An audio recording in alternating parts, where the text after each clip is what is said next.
အားလုံးပဲမင်္ဂလာပါကျွန်တော်ကတော့မုတ်ပြန်ငရုတ်သီးပဲဖြစ်ပါတယ်ဖတ်ပြပေးမယ့်စာအုပ်လေးကဥတုတော်ပေသည်နဲ့ကောင်းမှုချုံလုံးပါပဲအရှုပ်တော်ပုံအပိုင်း3ပဲဖြစ်ပါတယ်ခင်ဗျာကိုရင်သူတော်ဒီအခန်းထဲမှာအသာရထွက်လာသည်သူတို့နောက်မှာလိုက်မသွားပဲကျောင်းဆောင်ကြီးအခြားတစ်ဖက်ရှိခေါင်းလောင်းစဉ်ရှိသူဥတီလိုက်သည်သူတော်ဒီကျိုးတစ်ချောင်းကိုယူပြီးခေါင်းလောင်းထိုးတုံးနဲ့ရေဝစဉ်မှရေဆက်လက်ကျနေသောဝလုံးကိုဆက်သွယ်လိုက်သည်ဤဒီမှာတငယ်ချင်းများနှင့်ကစားလေးရှိသောအလိုလျောက်ချက်ပေးစနစ်တစ်ခုဖြစ်သည်မိုးဝေများလေးလာသည်နှင့်အမျှဝလုံးကနှိမ့်ဆင်းသွားပြီးခေါင်းလောင်းကိုလှုပ်ခတ်စေမည်ဖြစ်သည်တထောင်နှင့်လေပြင်းများနှင့်အတူခေါင်းလောင်းတန်ကမမှန်မကန်ထွက်ပေါ်လာသည်ဥဖို့တုမှဘာတန်လဲဘသူခေါင်းလောင်းထိုးနေရလဲဥဖို့တုတို့အဖွဲလန့်သွားသည်သူတို့သည်တစုံတဦးကသူတို့ကိုစောင့်ကြည့်နေသည်ဟုထင်ကလူစုခွဲလိုက်ကြသည်တို့အချိန်ကိုအခွင့်ကောင်းယူကာကိုရင်သူတို့သည်မြေရောက်ခန်းတကားဝါသို့ပြေးသွားလိုက်သည်မြေရောက်ခန်းတကားရှိသို့ရောက်သောအခါသူတို့သည်ဥဖိုးတို့ကိုထားခဲ့သောရန်တို့ကိုဘေးသို့ဖယ်လိုက်သည်သူသည်ဝတ်ထားသောမြင်းခွာပုံတောနှစ်ကိုထုတ်လိုက်သည်သူတို့သည်မနေ့ကဖတ်ခဲ့သည့်စာကိုပြန်စဉ်းစားသည်ကောင်းမှုချုံလုံပါပေဟူသည်မှာဆက်ဝိုင်းဖြစ်သည်သူသည်တော့ပေါက်တွေထည့်လိုက်တော့လေမလှည့်သေးပါထို့နောက်တကားကြီးအပြင်ဘက်ပေါင်တွင်ရှိသောဆက်ဝိုင်းပုံစားသားများကိုလက်ဖြင့်ဆန်းလိုက်သည်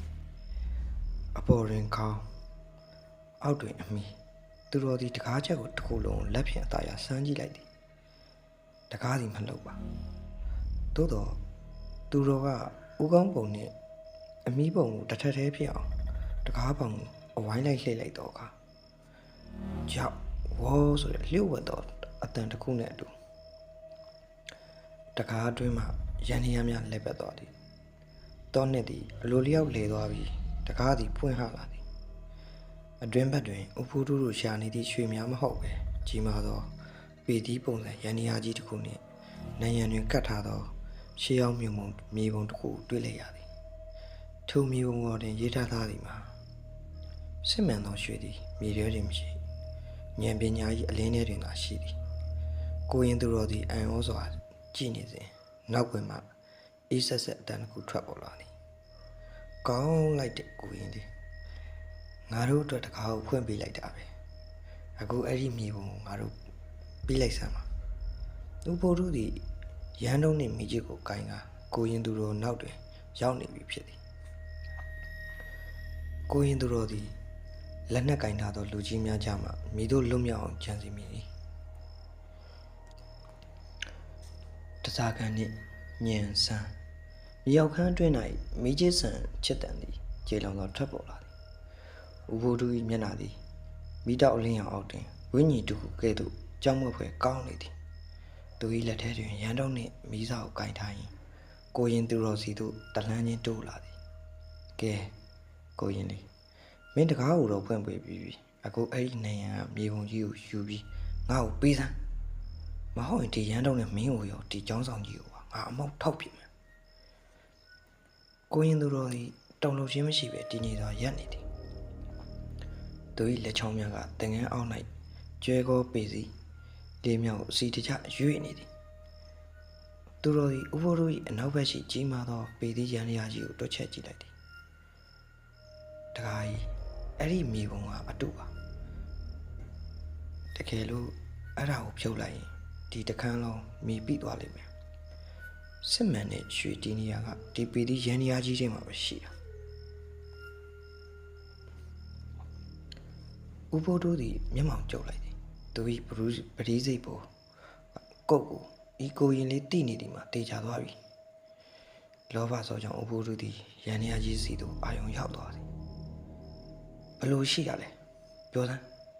ဒီပေသီးတွေကဘလို့အလုပ်လုပ်တာလဲတခါကြီးရဲ့ပရိစိတ်မှာပါတဲ့အတိုင်းပဲလေရွှေ30နှစ်10လုံးမြောက်ပေသီးကဒုတိယမြောက်အစိကိုအောက်ကိုရွှေ့ချလိုက်ပါအဲ့ဒါကရတနာတွတ်တာကိုတွန်းထုတ်ပြီးမှလျှို့ဝှက်ချက်ပဲဥဖိုးတို့သည်မဆိုင်မတပဲရန်ရာကြီးစီတို့ပြေးသွားသည်သူသည်အပေါ်မှရေတွက်လျင်10တန်းမြောက်ဖြစ်သောတစ်သားတန်းကိုရှာလိုက်သည် ထို့နောက်ဒုတိယမြောက်ကြောက်စိမ်းရောင်ပေသီးကြီးကိုအားကုန်သုံး၍အောက်သို့ဆွဲချလိုက်သည်ခုတ်ကြောက်ဆိုရအတန်နဲ့လေးလံသောတန်ကြောင်များချက်ချင်းပုတ်တိုက်တန်များထွက်ပေါ်လာတယ်သို့သောရေနာတစ်တာတွေထွက်လာတယ်မင်းအစားဥပူတူရက်နေသောကြမ်းမြင့်သည်ရုတ်တရက်ဟသွားသည်အားဆိုရအတန်နဲ့တူဥပူတူသည်ကြမ်းမြင့်အောက်ရှိမြေကြီးနှင့်သို့ပြုတ်ကျသွားသည်သူခိုင်နာသောရန်တုံနှင့်မိစသည်လည်းရေစုံနေသောကျင်းအောက်ခြေသို့ကျသွားသဖြင့်ငြိမ်းသွားတော့သည်ကိုရင်သူတော်သည်တပြင်းတစ်ချက်ကိုအသာရချလိုက်သည်သူတော်သည်ဥဖိုးတို့ကိုမညာခဲ့ပါရွှေ30အနှုတ်နှစ်သည်အမှန်တကယ်ပင်ထိုရန်တရား၏လှဲ့ကွက်ကုတ်ဖြစ်သည်သို့သော၎င်းသည်ရန်တော်ကိုဖွင့်ပြရင်မဟုတ်ပဲကျူးကျော်သူကိုဖမ်းဆီးရန်ရှေ့လူကြီးများကလုပ်ခဲ့သောထောင်ချောက်တစ်ခုသာဖြစ်နေခြင်းပဲဖြစ်သည်တခါကြီးရွှေဆိုတော့လောဘသားတွေအတွက်ထောင်ချောက်ပါပဲရွှေဆိုတဲ့စကားကိုမြန်မာပေရင်အရာပြန်လှန်ရင်ဝေပန်ပိုင်းခြားခြင်းကိုဖြစ်တယ်ပညာရှိတွေကတော့ဒါကိုဉာဏ်နဲ့ဝေဖန်မှုထားခဲ့ကြတာပဲထိုချိန်တွင်ကျောင်းပေါ်ရှိဘာကြီးတော်နှင့်ရွာသားများမိအိမ်များဖြင့်ရောက်ရှိလာကြသည်ခေါင်းလောင်းတန်ကြောင့်ရွာသားများနိုးလာကြပြီကိုရင်လေးပျောက်နေသဖြင့်လိုက်ရှာရမှဤနေရာသို့ရောက်လာခြင်းပင်ဖြစ်သည်ဥဖိုးတို့၏တပြေများမှလည်းရွာသားများ၏ဝိုင်းဝန်းဖမ်းဆီးခြင်းကိုခံလိုက်ရပြီဖြစ်တယ်ဘာကြီးတော်သည်မြောက်ခန်းတွင်ရှိပေသီးရန်နီယာကြီးကိုရင်လေးကိုတလက်ကြည်ရင်နဲ့အံ့ဩစွာမေးနေမိသည်သူတော့မင်းဓာရီကိုဘလို့သိရလဲတပည့်တော်ပေသီးခောက်ပြီးတွက်ကြည့်တယ်ပါဘာကြီးတော်လူတွေရဲ့စိတ်နေစိတ်ထားကိုပေသီးစိတ်တွေလိုပဲကွက်ချကြည့်ရင်သူတို့ဘာလုပ်မလဲဆိုတာပေါ်လာတာပါပဲဘာကြီးတော်သည်ကိုရင်လေး၏ပကုံးကိုအသာရပုတ်လိုက်သည်သို့သောသူတော်၏မျက်နှာသည်မပြုံးနိုင်သေးပါအကြောင်းမှာဥပိုးတူပြုတ်ကျသွားသည့်ကျင်းထဲတွင်နောက်ထပ်ပေစာတစ်ဆောင်ကိုသူတွေ့လျက်ခြင်းကြောင့်ဖြစ်သည်ထိုပေစာတွင်ရှိသည်မှာကဥပိုးတူသည်အစယုံသာရှိသေးသည်ကောင်းမှုချုံလုံမာပေအဖွဲ့အစည်းကြီးသည်နိုင်ငံလုံးတွင်ရှိနေပြီးသူတို့သည်နောက်ထပ်ရွာပေါင်း90ကိုပြစ်မြတ်ထားသည်ကိုရင်သူတော်သည်ရွာကလေးဘေးအန္တရာယ်ကိုကာကွယ်နိုင်ခဲ့တော်လဲကြီးမားလာသောအရှုပ်တော်ပေါ်ကြီးတစ်ခုတည်းသို့စတင်ခြေစုံဝင်ပြေးလိုက်ရပြီဖြစ်သည်နားလေလိုက်နေတော့သည်ကိုရင်သူတော်သည်ဤမြတ်ကြီးမားသောအဖွဲ့အစည်းကိုမြည်လို့ရင်ဆိုင်ရမည်နီဥဖိုးတို့နှင့်အပေါင်းပါများကိုရာသကြီးအိမ်တွင်ချုံအောင်ထားလိုက်ကြပြီဖြစ်တော်လဲကိုရင်သူတော်၏စိတ်ထဲတွင်မှုန်တိုင်းကမငြိမ်သေးပါ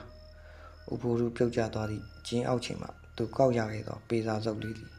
သူတို့လက်ထက်တွင်ပူလောင်နေတဲ့ကဲ့သို့ခံစားနေရသည်ထိုပေစာတွင်ခေါင်းမူးခြုံဟူသောတစိမ့်တုံးကိုသွေးရောင်နှင့်တူသောအနေရောင်ဖြင့်ခတ်နှိပ်ထားသည်၎င်းသည်ရိုးစကားပုံမဟုတ်ပဲတော်ဘုံဓမြနှင့်အကိယသမားအများစုစူးစီးထားသောလျှို့ဝှက်ခိုင်ကြီးတစ်ခုဖြစ်မည်ဖြစ်သည်နောက်နေ့နက်တွင်ရွှေကျွန်းရွာသို့မြင်းတစည်းအပြေးနှင်လာသည်မြင်းပေါ်တွင်ပါလာသူမှာအသားညွညူပိုက်ရွှဲနှင့်အဝတ်စားတန်တန်ပြင်းပြဝတ်ဆင်ထားသောလူတဦးဖြစ်သည်သူသည်ရွာမှကျောင်းဝင်းထဲသို့ဝင်လာပြီးဘာကြီးတော်ကိုဖူးမြော်ကသူ့ကိုယ်သူဦးမြိုင်ကိုမိတ်ဆက်သည်အရှင်ဘုရားတပည့်တော်ကမျိုးကကုံသေးပါဒီကိုလာရတဲ့အကြောင်းရင်းကတော့တပည့်တော်ရဲ့မိတ်ဆွေဦးဖိုးထူးတို့အဖွဲ့ဒီရွာမှာအလူခံရင်အခက်အခဲဖြစ်နေတယ်လို့ကြားပါတယ်ဘုရားကိုရင်သူတော်သည်ကျောင်းနိုင်ကွယ်မှနေ၍ဦးမြိုင်ကိုကဲခတ်နေသည်သူ၏မျက်လုံးများကဦးမြိုင်၏ခြေထောက်စီသို့ရောက်သွားသည်ဦးမြိုင်၏ဖက်နှက်တွင်ကပ်နေသောရွှွံ့ရည်သည်ရွှေကျွန်းရွာ၏မြေနီလမ်းမှရွှံ့များမဟုတ်ပဲကြောက်ခဲပြူများပါဝင်သောမြေသေးများဖြစ်နေသည်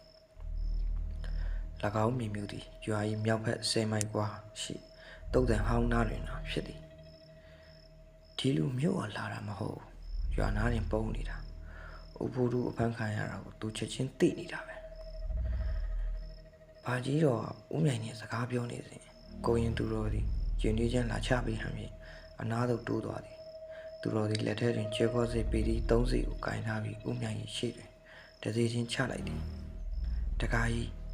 လမ်းမှာမျက်စိလာရတာပင်ပန်းပါပဲမြောက်ဘက်ကကြောက်ရီကုန်းကိုဖြတ်လာရတာဆိုတော့ပူတော်ပင်ပန်းအောင်မယ် ဦးမြိုင်သည်ရုတ်တရက်တုန်လှုပ်သွားသည်သူသည်ထိုလမ်းမှလာသည်ကိုမိသူမှမသိနိုင်ဟုထင်ထားခြင်းဖြစ်သည်ကိုရင်လေးကငါဘယ်လမ်းကလာတယ်ဆိုတော့ဘလို့သိရလဲတကားကြီးရဲ့ဖက်နှက်မှာကတ်နေတဲ့မြေသေးတွေကစကားပြောနေလို့ပါပြီးတော့တကားကြီးရဲ့လက်ချောင်းတွေမှာရန်စိမ့်နှံ့တွေရနေတယ်ဥပိုးတို့ကြံရင်ခဲ့တဲ့ရန်ထုတ်တွေကိုလာယူတာလားဒါမှမဟုတ်အစ်စ်လာပေးတာလားဦးမြိုင်မျက်နှာသည်ပြုံးနေရမှတင်မှသွားသည်သူသည်ဘာကြီးတော်ကိုတစ်ချက်ကြည့်ပြီးတဲ့နောက်ကိုရင်သူတော်ကိုစိုက်ကြည့်ကအိတ်ထဲမှစာရေးတဲ့အိတ်ကိုထုတ်လိုက်သည်